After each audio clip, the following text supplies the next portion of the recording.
Hello and welcome to my new IGTV series, The Universal Laws.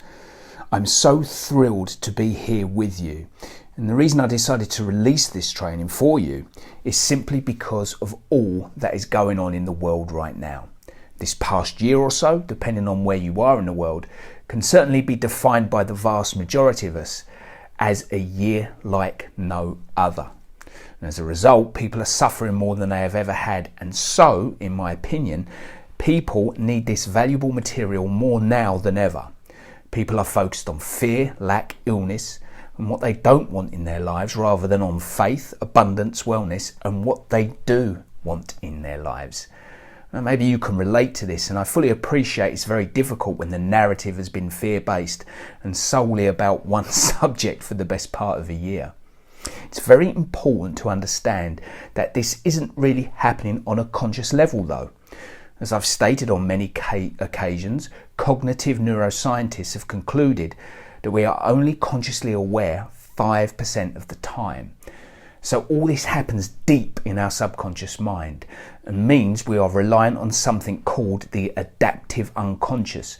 That's the part of our mind that makes it possible for us to move quickly out the way without going through a checklist of procedures when someone randomly steps in our path as we go about our daily lives. We are all making decisions on a subjective level and experiencing a reality we don't need to. The question I get asked so often by so many people is simply this: is there a better way? The answer, as I'm going to show you over the course of the next couple of weeks, is a resounding yes. All this better way involves is a little bit of knowledge, a little bit of understanding, and then a commitment to basically work with it every single day. Now, if that sends a shiver down your spine because it sounds like too much hard work, remember this: you are doing it right now anyway. The only difference is that you don't know that you're doing it, and therefore you're seeing the expressed effect of someone else's reality instead of that of your own. So that brings us to this series, a series in which I'm going to introduce some of you and remind the rest of you to a few of the primary laws of the universe. Plus, we're going to look also at a couple of the secondary laws that I feel you should be, well, at least aware of. And when dealing with these universal laws, it really helps if you understand and accept the following. You ready? That there is one intelligent substance through which all things proceed. The name of this intelligent substance is, well, it's irrelevant. It's certainly beyond name in itself, but should you choose to call it source energy, universal mind, universal intelligence, consciousness, the quantum field, or even God, well, that's entirely up to you. What is relevant is that this intelligent substance is the only permanent source in the universe. As Wallace Wattles put it so eloquently in his fabulous little green book, The Science of Getting Rich, in its original state, it permeates, penetrates, and fills the interspaces of the universe. This intelligence, you see, is omnipresent. That means it's 100% evenly present in all places at the same time. There's nowhere that it isn't, and that includes inside you or me. It can never be created nor destroyed, and it's always moving into form, out of form, and back into form again. It does this continually as creation is its raison d'etre. In order for this to work, there are laws that govern how everything in this vast, infinite universe operates. The overriding principle from which all of the laws flow is so very simple and is really the basis of this introductory video, and that is this: energy is. Yep, that's it in a nutshell. Everything in this visible universe is made of energy, which is moving at a particular rate of vibration and in which there is an intelligence.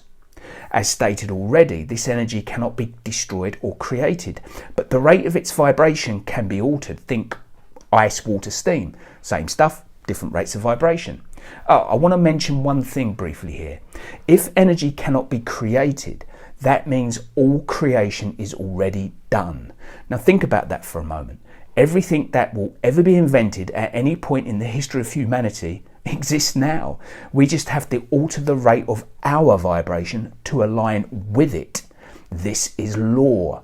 When the Wright brothers wanted to achieve powered, heavier than air flight, they didn't have to create flying. The laws that govern flight had always been in existence, just as the laws we will cover during this series have been. All the Wright brothers had to do was come into alignment with them, and voila. Now we send rovers to Mars and, using law, land them with the precision of a fraction of a second. All the hard work has been done by universal intelligence. Our role is pretty minor, in all honesty. The really exciting, juicy bit about all this is we, as human beings who operate in 3 different planes, we're a spiritual being, we inhabit a human body, and we're gifted with an intellect, can align with these laws and use them to create our own experience here in this 3-dimensional reality we call life. And it's all about alignment. With all of these laws, you cannot just put your attention on one, law of attraction for example, and hope to manifest the result you want, no matter what other teachers and movies and videos and content may be telling you. Now, another question I often get asked when taking students through these teachings is, how do I align with these laws? What's the process, Paul? And again, it's quite simple, yet not so easy for most. Let me take you back once again to Wallace Wattles, who said, a thought in this substance produces the thing that is imaged by the thought. It's a thinking universe, and that, my friend, is how you align with these laws, by the creative, imaginative power of thought. And in order to do so, you have to move from the competitive to the creative mind, something I shall talk more on as we move through these lessons. And moving forward, these are the primary laws we shall be covering. In no particular order, we shall look at the law of perpetual transmutation of energy, the law of cause and effect, what Emerson called the law of laws, and also its secondary law, the law of compensation, the law of vibration, of which the law of attraction is the secondary law, the law of polarity, the law of rhythm, the law of relativity, the law of sacrifice, of which the law of non-resistance is the secondary law, and the law of gender. Now, if you're unfamiliar with any of these, do not let that put you off. I shall explain exactly and simply what they are and how they work and how you can align with them and use them to help you explode the results in the direction of your dreams. Now, I'll probably release 2 lessons or so a week so that we can get through all the content by Easter, but please don't rush through them. If you need to take longer, if you need to re-watch over and over again, then do so. If you feel that you want a more detailed and deeper explanation, more individual help to incorporate these teachings into your life, then reach out and we'll have a conversation about that. But in the meantime, thank you so very much for joining me today, and I look forward to seeing you on the next lesson very, very soon. And if you have any comments or questions, then pop them in the comments below and I'll answer them as soon as I can. And if you've got value from this video, please share it. As I said at the top of the video, this is vital material, and the more that become aware of it, the better. So the more reach and the more eyes we get on it, the better.